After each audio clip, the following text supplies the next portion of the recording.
con la serie de temas para la iglesia.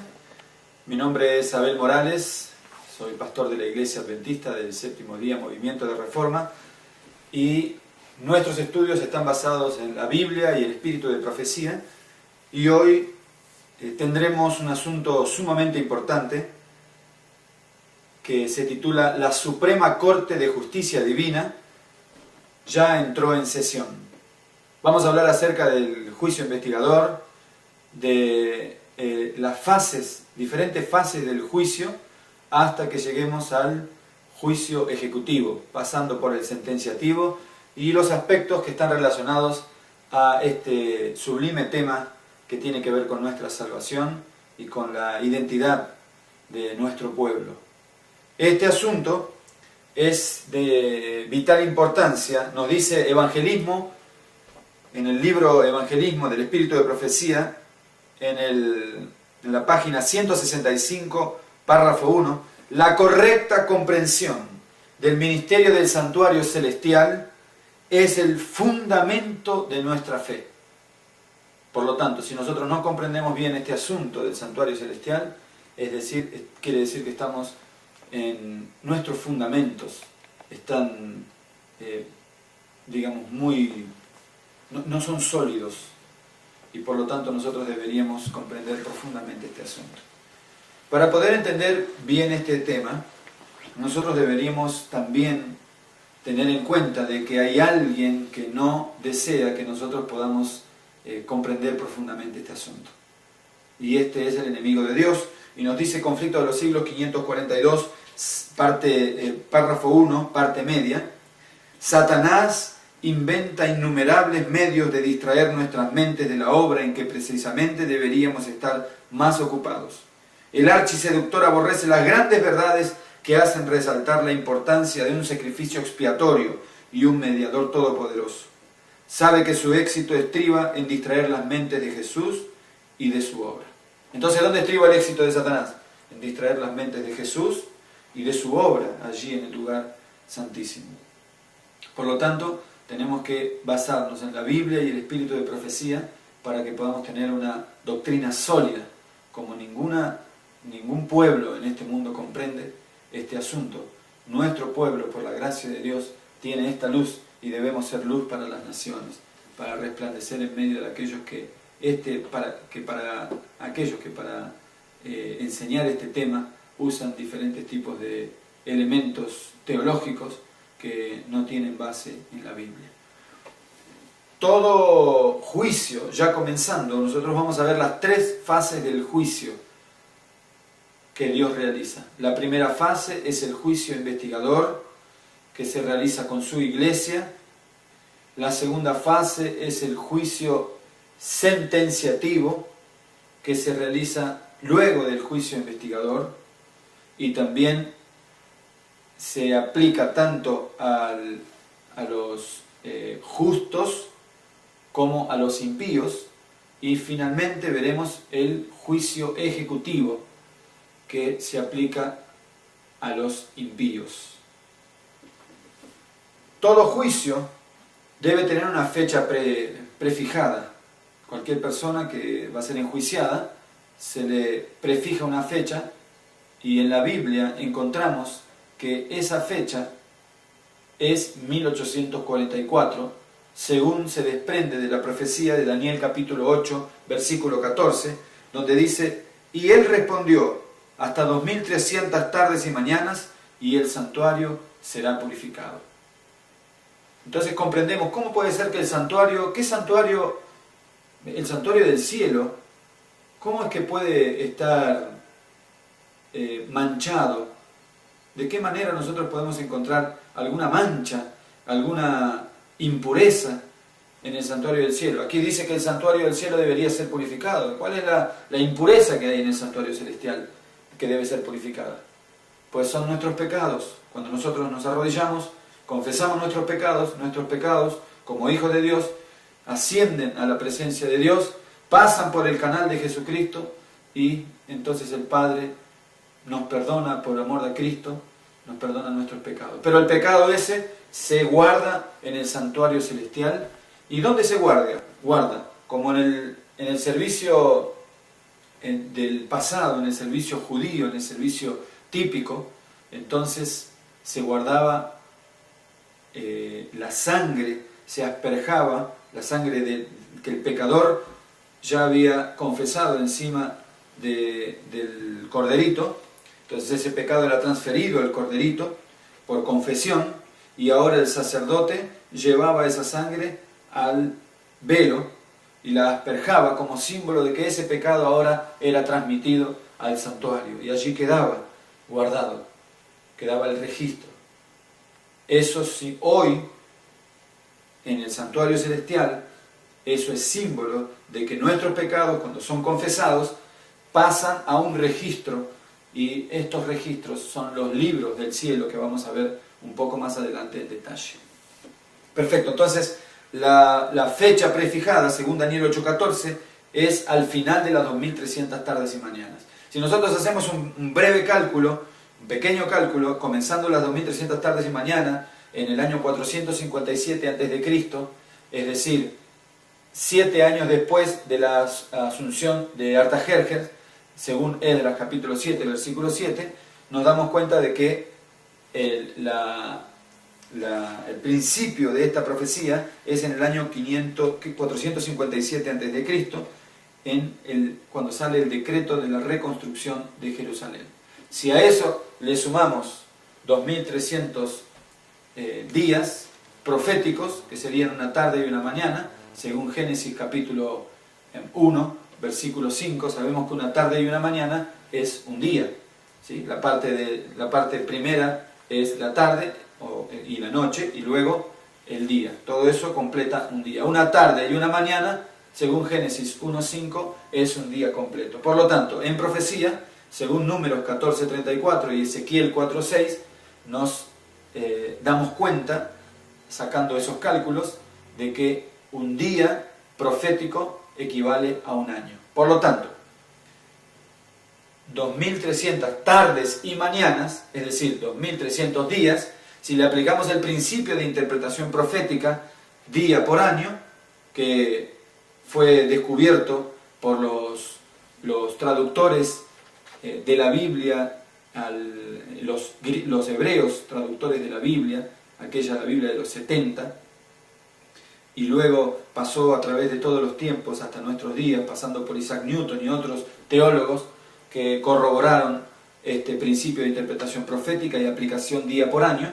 Y entonces a 2300 tardes y mañanas, es decir, 2300 días, según Génesis 1:5, entendemos que proféticamente eso se aplica a 2300 años. Por ende, si la profecía comenzó en la reconstrucción de Jerusalén, según Daniel 9, en el capítulo 9 de Daniel, 9:24, entonces encontramos de que la profecía, comenzando en 457, con el edicto de la reconstrucción del templo, le agregamos 2300 tardes y mañanas y llegamos a el 22 de octubre de 1844. Esa es la fecha prefijada para el juicio. ¿De qué clase de juicio hablamos? Es el juicio de investigación de la vida de todos los que profesan ser hijos de Dios y entrar al servicio de Dios. Nos dice Apocalipsis capítulo 14, versículo 7, decía a gran voz, reverenciad a Dios y dadle honra, porque ha llegado la hora, está marcada la fecha, la hora de su juicio, y alabad a aquel que hizo la tierra, el mar y las fuentes de las aguas. Es decir, a partir de 1844 para adelante, entonces comienza la hora del juicio. A partir de ese momento, los hijos de Dios entran en un juicio, en una sesión. Por eso decimos que nuestro tema de esta mañana se llama la Suprema Corte de Justicia Divina. Ya entró en sesión, porque nosotros estamos en el 2008 y la Suprema Corte de Justicia Divina ya entró en sesión en el año 1844, el día 22 de octubre, según los cálculos que hemos hecho antes, y que en otros videos, en otras oportunidades, estaremos explicando las 2300 tardes y mañanas y los cálculos, cómo llegar allí, simplemente con más detalles, como a diferencia de lo que hicimos hoy. Hoy es simplemente para ubicarnos en el inicio de los 2300 días. Y al final de los 2300 días comienzan los juicios, y en este caso el primer juicio, que es el juicio investigador. Esto lo corroboramos en Hechos, capítulo 17, versículo 31, y Hechos capítulo 17, versículo 31, encontramos allí un pasaje del Espíritu de la Biblia, donde nos dice: por cuanto ha establecido un día en el cual juzgará el mundo con justicia, por medio de aquel hombre que ha designado, dando a todos una garantía al resucitarlo de entre los muertos. Por lo tanto, el Señor ha establecido un día para juzgar al mundo con justicia. Este texto pareciera aplicarse al juzgamiento de los impíos, pero de todas maneras el texto también tiene aplicación para el comienzo del juicio investigador. Según Conflicto de los Siglos 540, párrafo 1, en el tiempo señalado para el juicio al fin de los 2300 días, en 1844, empezó la obra de investigación y el acto de borrar los pecados. Todos los que hayan profesado el nombre de Cristo deben pasar por este riguroso examen. Todos los vivos como los muertos deben ser juzgados de acuerdo con las cosas escritas, según sus obras. ¿Quiénes son entonces los juzgados? Todos los que hayan profesado el nombre de Cristo deben pasar por ese riguroso examen. No solamente los reformistas, no solamente los adventistas del séptimo día, movimiento de reforma. Lutero no era adventista del séptimo día, movimiento de reforma. Y allá, en aquel tiempo, en el tiempo de la reforma, aún no había comenzado el mensaje relacionado con el juicio investigador. Entonces no podemos aplicarle este juicio al tiempo de Lutero. Pero sí nosotros debemos comprender que a partir de 1844 para acá, todos los que entraron alguna vez en el servicio de Dios y que profesaron creer en el nombre de Cristo, deben pasar por un riguroso examen. Tanto los vivos como los muertos deben ser juzgados, de acuerdo con las cosas escritas en los libros según sus obras. Esta corte, como el juicio tiene varias fases, vamos a ver las varias fases en la Biblia. Primero, el juicio dijimos que tenía tres fases: juicio investigador, juicio sentenciativo y juicio final o ejecutivo. El juicio investigador, vamos a ver la base escriturística para esto, se encuentra en Primera de Pedro, capítulo 4, versículo 7. Primera de Pedro, capítulo 4, versículo 7. Y nos dice así: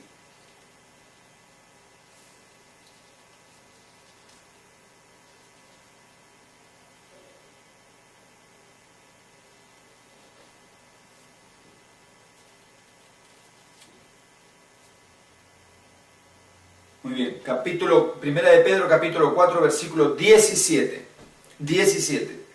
Porque es tiempo de que el juicio comience por la casa de Dios. Y si comienza por la casa de Dios, o sea, por nosotros, ¿cuál será el fin de aquellos que no obedecen al Evangelio de Dios? Entonces, ¿el juicio por dónde comienza? Por la casa de Dios. Entonces, el juicio tiene un inicio. No son aquellos que ignoran, son aquellos que conocen verdaderamente el mensaje. El juicio ha de comenzar por la casa de Dios. Es lo que se llama juicio investigativo.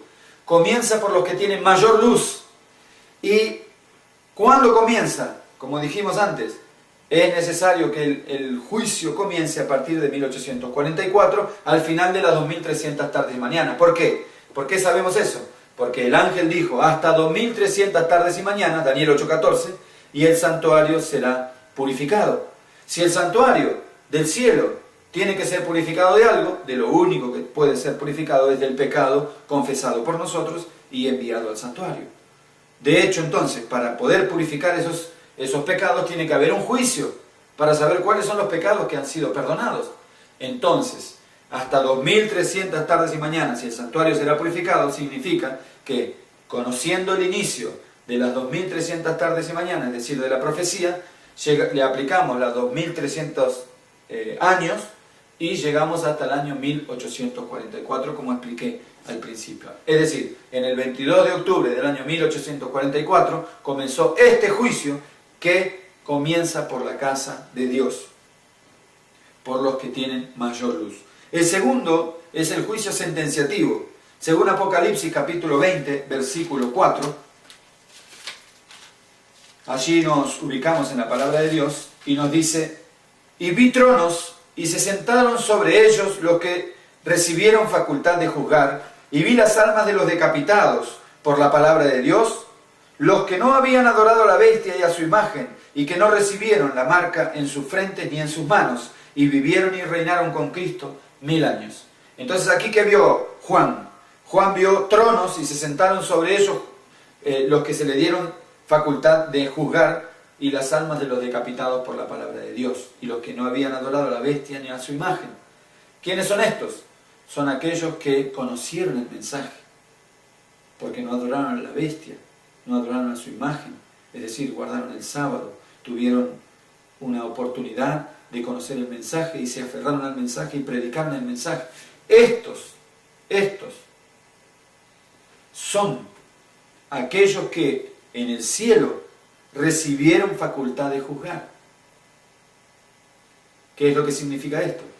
Que en el cielo, aquellos que pasaron de la fase del juicio investigador como victoriosos, como fieles, y no se les computó ningún pecado porque los confesaron todo al Señor y el Señor los perdonó, entonces pasan a la segunda fase, a ser ahora jueces. Se le dio la facultad de juzgar, según Apocalipsis capítulo 20, versículo 4. ¿Y ellos a quiénes van a juzgar? A todos aquellos que quedaron, que en su juzgamiento fueron condenados. ¿Cuándo comienza esto? A partir del momento en que el Señor venga, recoja a su pueblo, lo lleva a las mansiones celestiales para poder ser reyes y sacerdotes y realizar el juicio de los impíos, de los que no quisieron santificarse. Esto comienza, o esto dura, esto se realiza durante el milenio, desde la venida de Cristo hasta que se cumplan los 1000 años de juzgamiento. Ese se llama juicio sentenciativo, es decir, allí se va a dictar la sentencia, qué es lo que merece fulano y ciclano y mengano.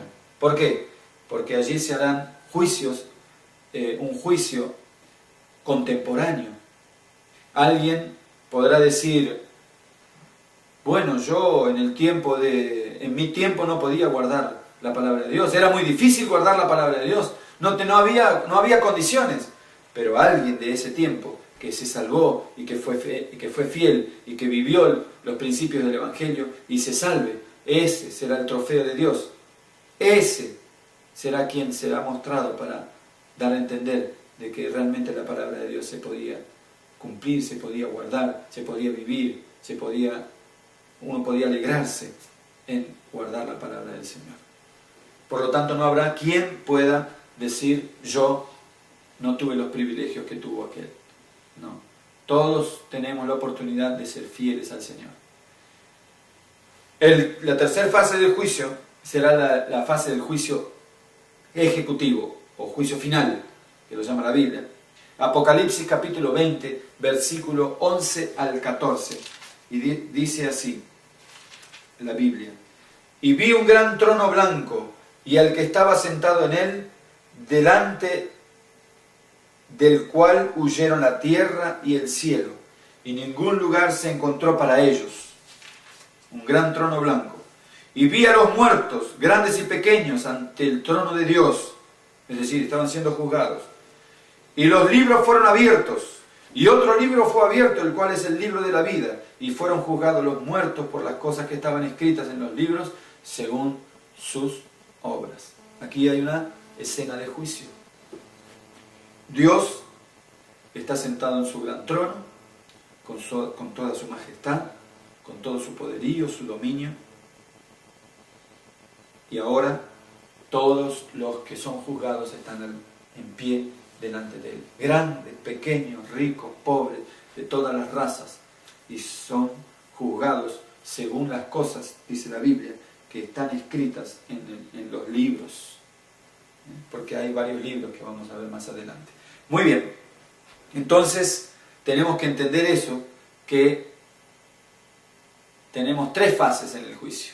La fase investigativa, primera de Pedro 4:7, y comienza desde 1844 y va hasta la segunda venida. La fase sentenciativa, la base escriturística es Apocalipsis 24, comienza en el Durén, en el inicio del milenio y termina con el milenio.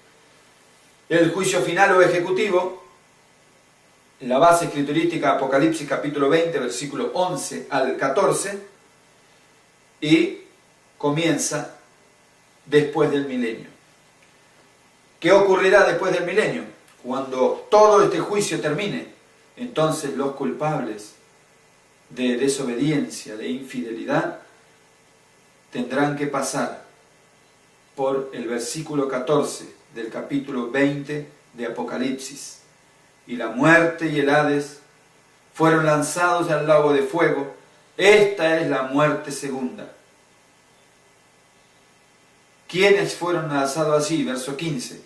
El que no se halló inscrito en el libro de la vida fue lanzado al lago de fuego.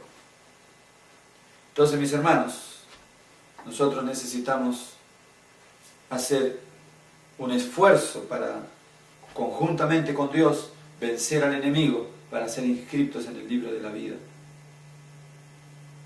Ese será el final del juicio. Todo juicio, ahora vamos a ver algunos detalles, todo juicio tiene una norma de justicia, una norma para el juicio. ¿Cuál es la norma para el juicio en el juicio de Dios? Números capítulo 15, versículo 16. Una misma ley, una misma norma tendréis vosotros y el extranjero que vive con vosotros. ¿Cuál es la misma norma? La ley de Dios. En Salmo 96, 13 nos dice: ante el Señor que viene a juzgar la tierra, juzgará al mundo con justicia y a los pueblos con su verdad. Entonces el Señor tiene un elemento de juzgamiento, que es su justicia y su verdad, es decir, su ley, su carácter. Santiago 2:12, así hablad y así obrad como los que habéis de ser juzgados por la ley de la libertad. Entonces, Dios traerá toda obra a juicio, sea buena o sea mala, nos dice Eclesiastés capítulo 12, versículos 13 y 14.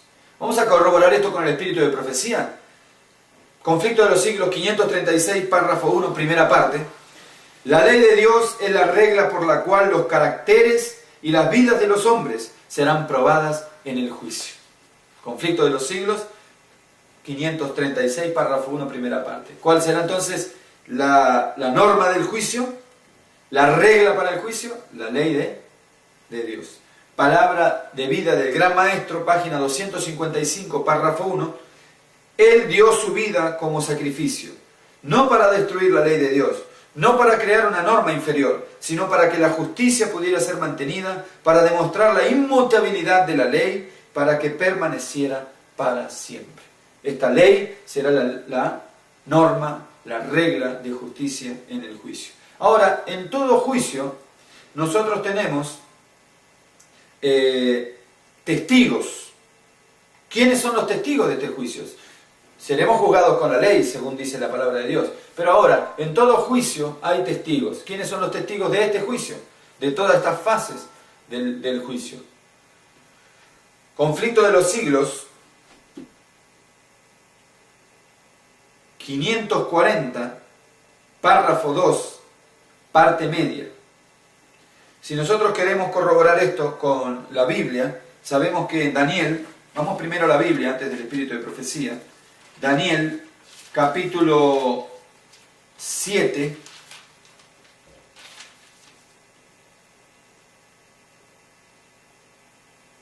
vamos a leer allí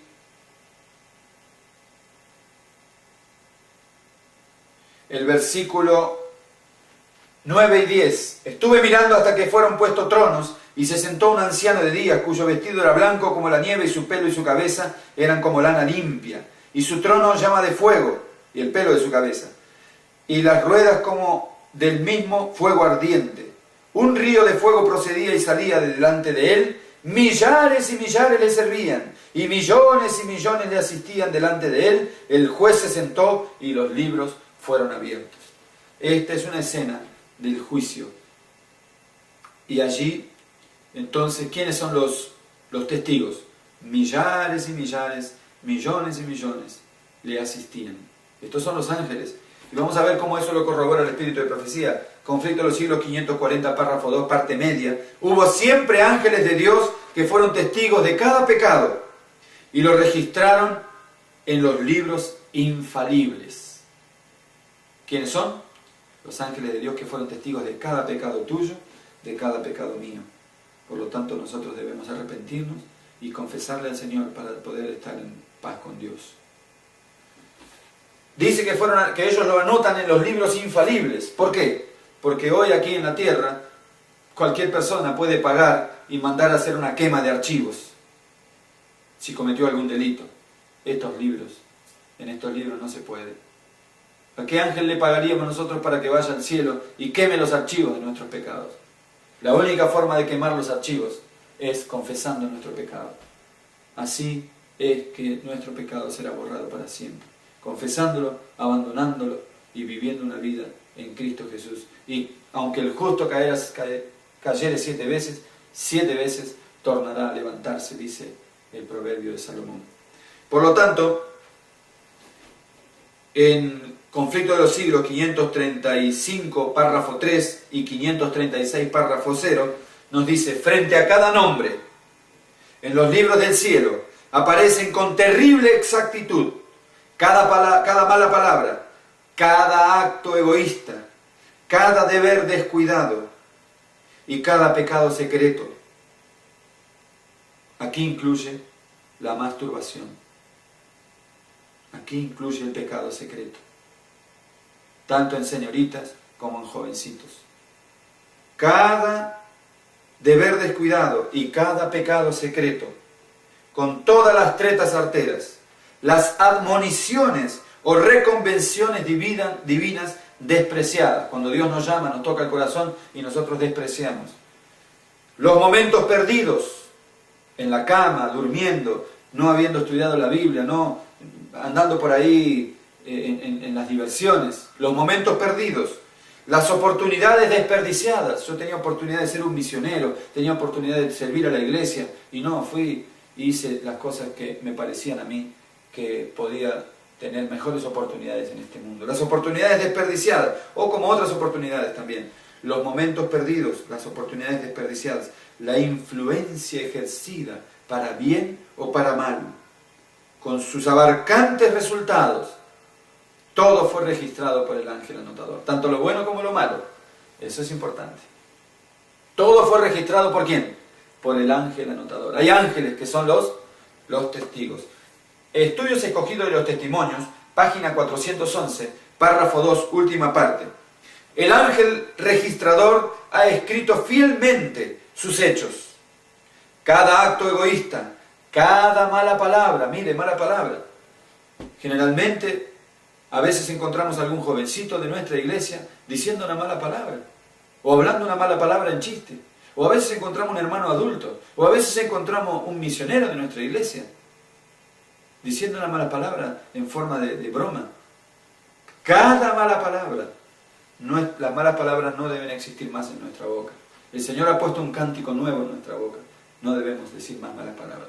Cada mala palabra, cada deber dejado sin cumplir, cada pecado secreto y toda la falsedad se apuntan fielmente en el libro de registro llevado por el ángel anotador.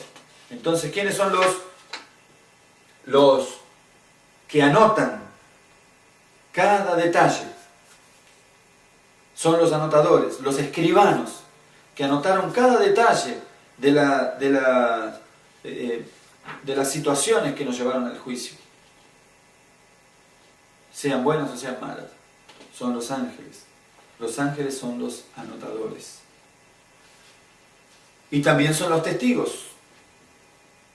Como vimos en Daniel capítulo 7, versículo 10. Ahora vamos a corroborar que ellos son los testigos. Porque aquí todos los textos que nosotros hemos leído se relacionan con que el ángel anota perfectamente en los libros infalibles cada acto, sea bueno o sea malo. Está bien registrado. Por lo tanto debemos arrepentirnos de todo corazón y confesar nuestras faltas, para que sean borrados nuestros pecados y vengan de la presencia del Señor los tiempos de refrigerio. Ahora, los ángeles que hablamos en Daniel capítulo 7, versículo 10, nos decía que ellos eran los millares y millares que le servían al Señor, de testigos. Allí estaban cuando el trono fue visto, allí por Daniel. Conflicto de los siglos, 533, párrafo 2, última parte. Él es el autor de todo ser y de toda ley, quien debe presidir en el juicio. Y millares y millares, y millones de santos ángeles, como ministros y testigos, están presentes en el gran tribunal, dice el Espíritu de Profecía. Y conflicto de los siglos, 540, párrafo 2, primera parte, hubo siempre ángeles de Dios que fueron testigos de cada pecado.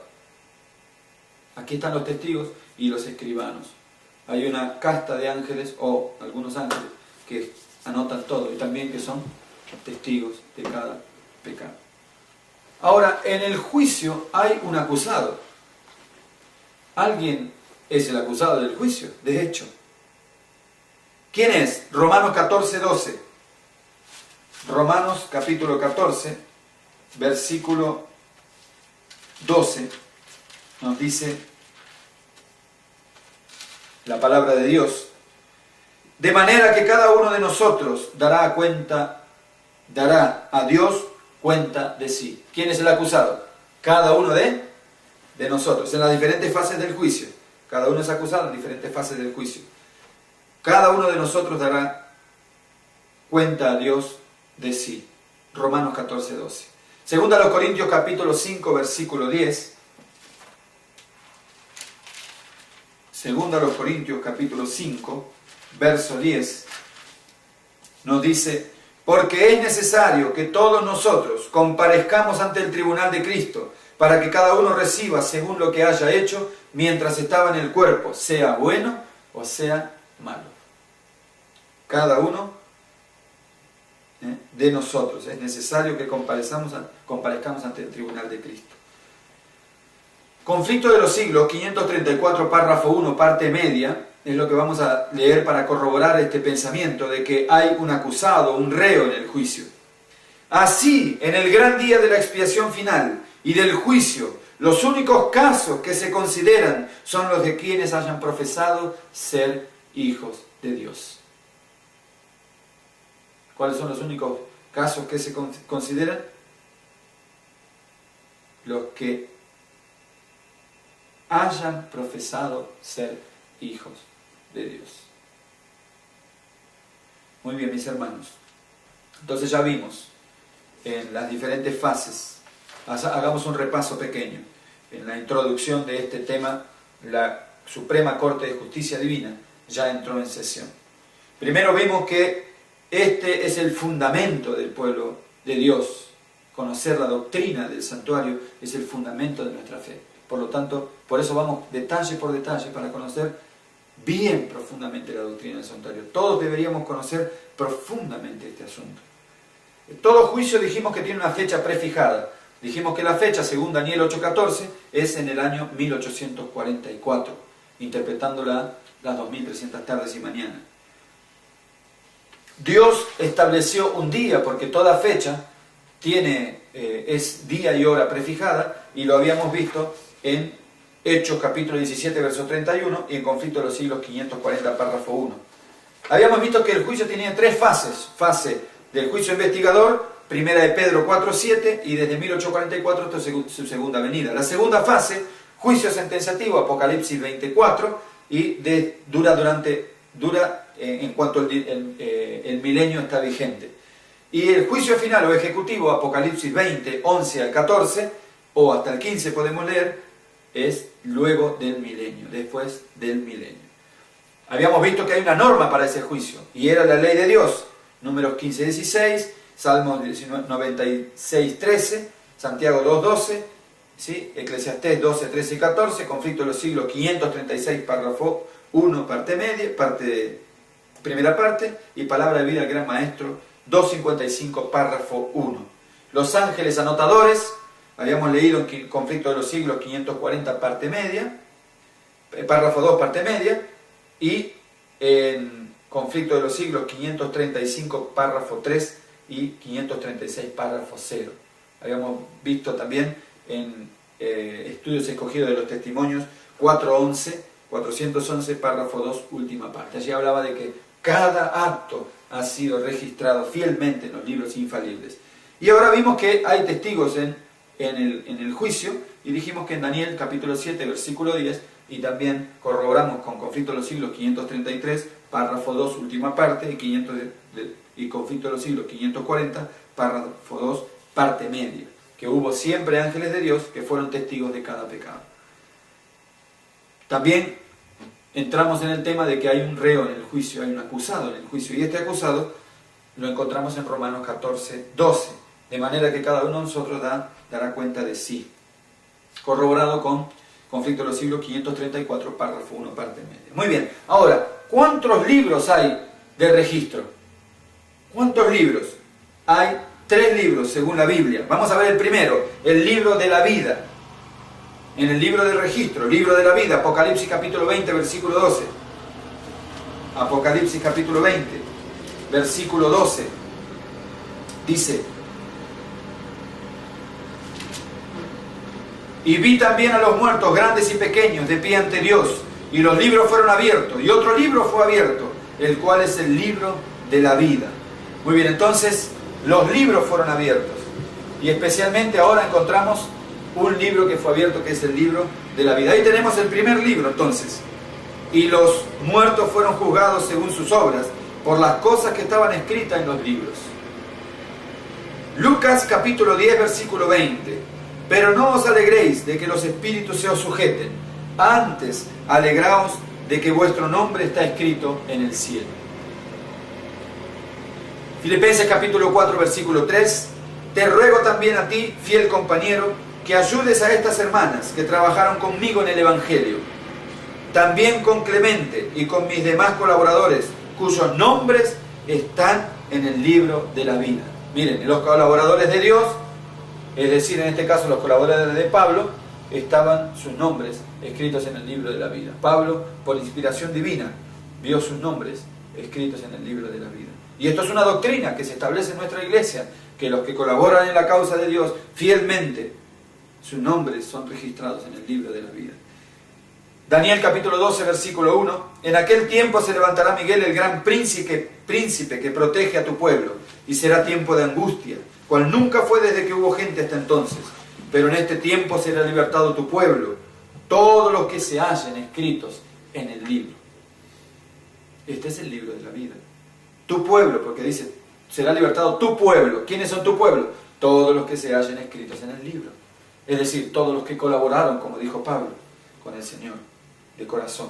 Apocalipsis 21, 27. No entrará en ella ninguna cosa impura, en la ciudad de Dios, ni quien cometa abominación o mentira, sino solo los que están escritos en el libro de la vida del Cordero.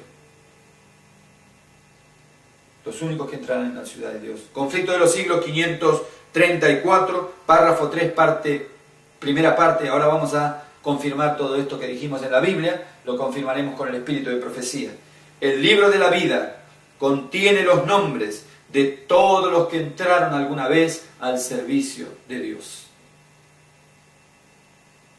El libro de la vida contiene los nombres de todos los que entraron alguna vez al servicio de Dios. Conflicto de los siglos 534, párrafo 3, primera parte. No solamente de los bautizados, también de los que aún no han sido bautizados, pero entraron en el servicio de Dios, y que ya tienen su deseo y su ánimo y su ímpetu y actitudes como para pertenecer a este pueblo. También los niños son inscritos sus nombres en los libros de la vida. Los niños que tienen buen comportamiento, los niños que son obedientes a sus padres, los niños que aman a Cristo, los niños que sirven al prójimo, sus nombres son escritos en el libro de la vida. Eso lo podemos corroborar más adelante, como no entra dentro de nuestro tema, en el deseado de todas las gentes.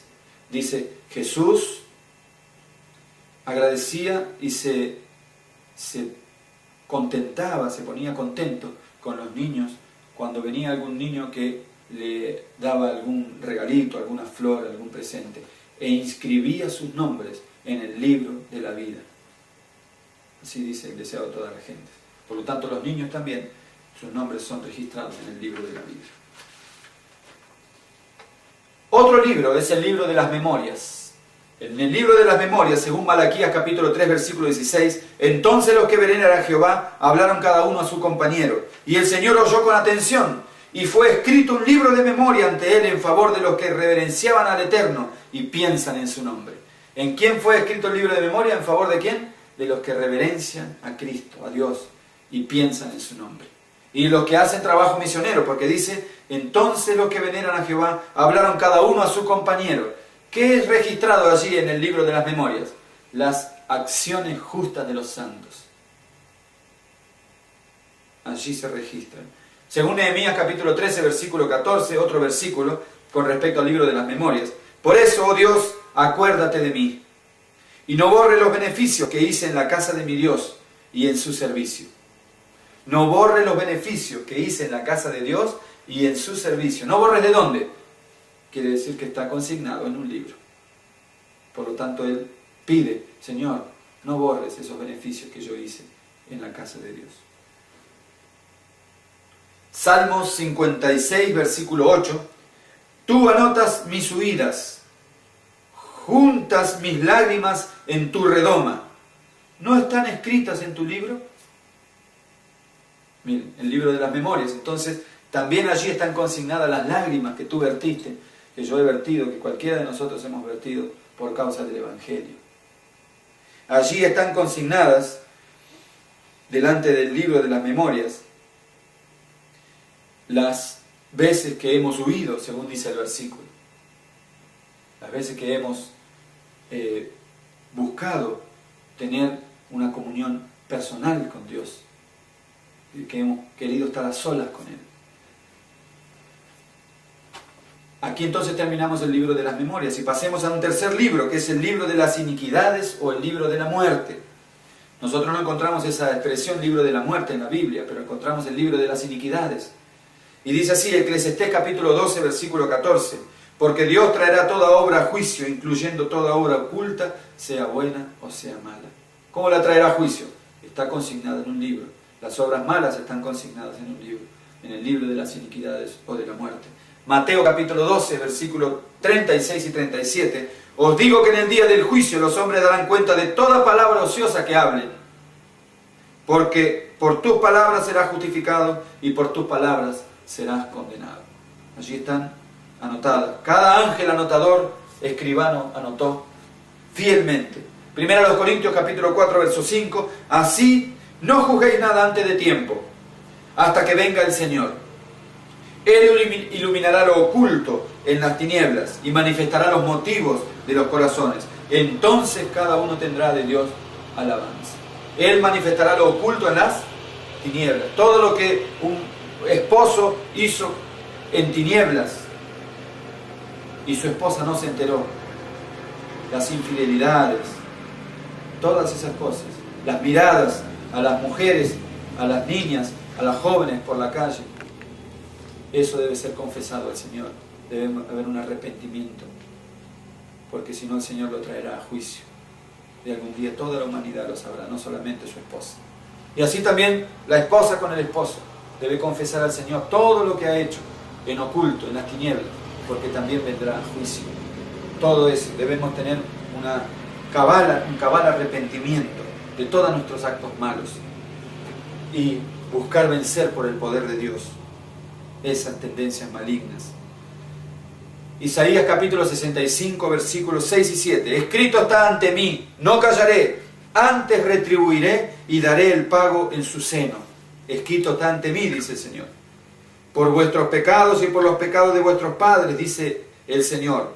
que quemaban incienso sobre los montes y en las colinas me afrentaron. Por lo tanto, les mediré el pago de sus obras pasadas y pondré en su seno su justicia y su injusticia.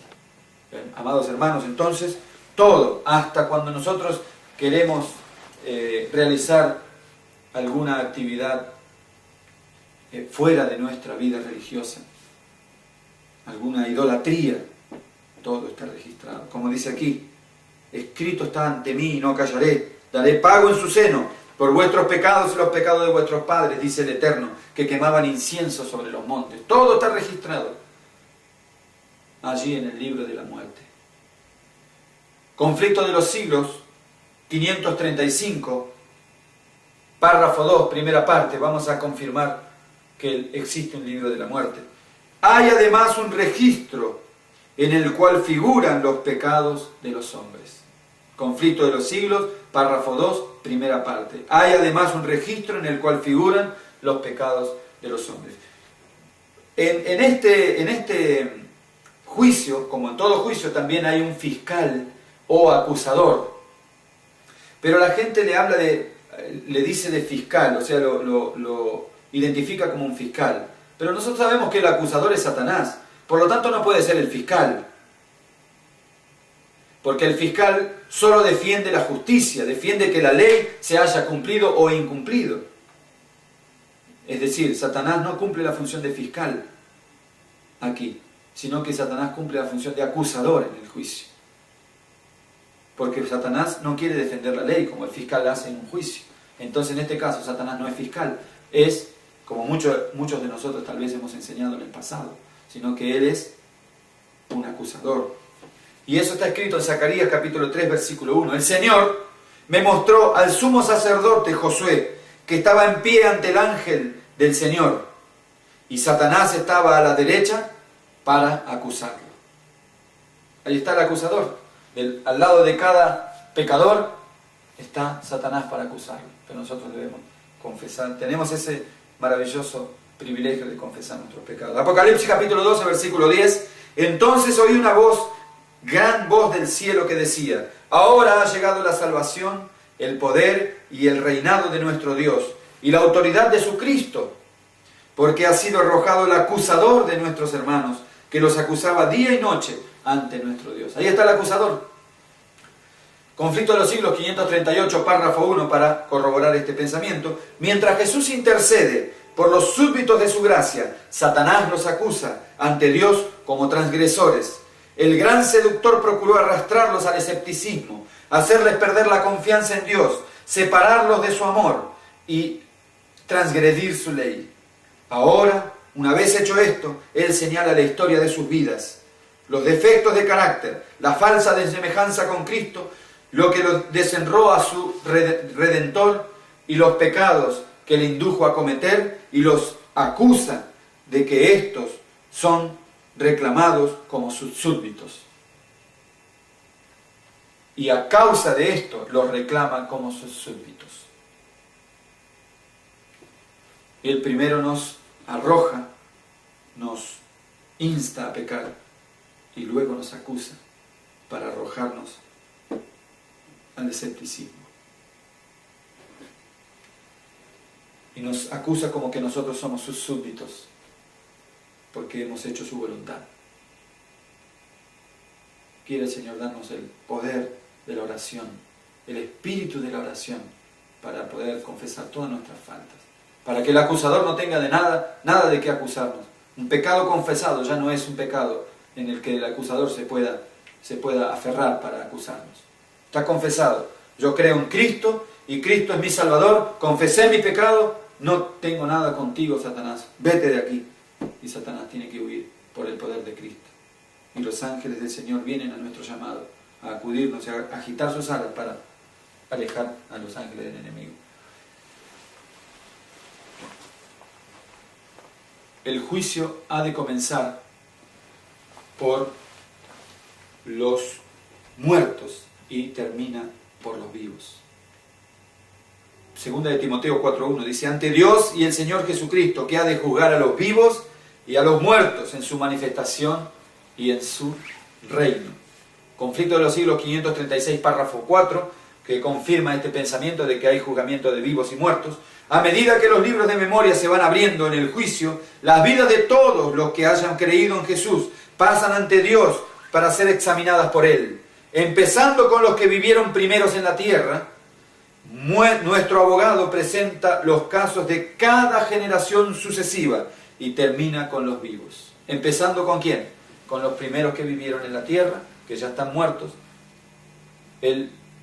Nuestro abogado pasa el caso de cada uno y termina con los vivos. Hay un veredicto y un fallo para los que no aceptan al abogado. Es otro tópico. Apocalipsis capítulo 22, verso 11. Vamos a ver cuál es el veredicto para el que no acepta al abogado, porque hasta aquí hemos visto la posibilidad de aceptar a un abogado, el abogado que es Cristo, y alcanzar el perdón de nuestro pecado. Pero para el que no acepta al abogado, para el que no acepta el poder de Dios para vencer el pecado y para alejarse del pecado, ¿cuál es su veredicto? Apocalipsis capítulo 22, verso 11. El que es injusto, siga siendo injusto, y el que es sucio, siga ensuciándose. El que es justo, siga siendo justo, y el que es santo, siga santificándose. Entonces el que es injusto ya no tiene más posibilidad una vez que Cristo venga con su galardón. Segunda de Tesalonicenses capítulo 2, versículo 12, para que sean condenados todos los que no quisieron creer a la verdad, antes se complacieron en la maldad. Todos serán condenados.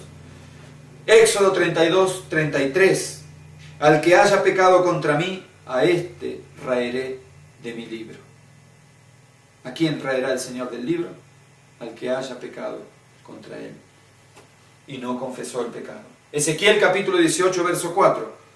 Si el justo se apartare de su justicia y cometiere la maldad, todas las justicias que él hizo no le vendrán en memoria.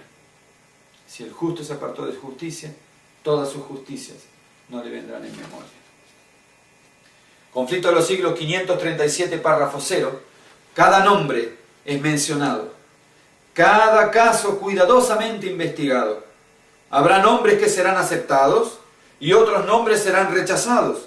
En caso de que alguien tenga en los libros de memoria pecados de los cuales no se haya arrepentido y que no hayan sido perdonados, miren qué oportunidad que tenemos a partir de hoy de confesar todos nuestros pecados, y que no hayan sido perdonados, su nombre será borrado del libro de la vida y la mención de sus buenas obras será borrada de los registros de Dios.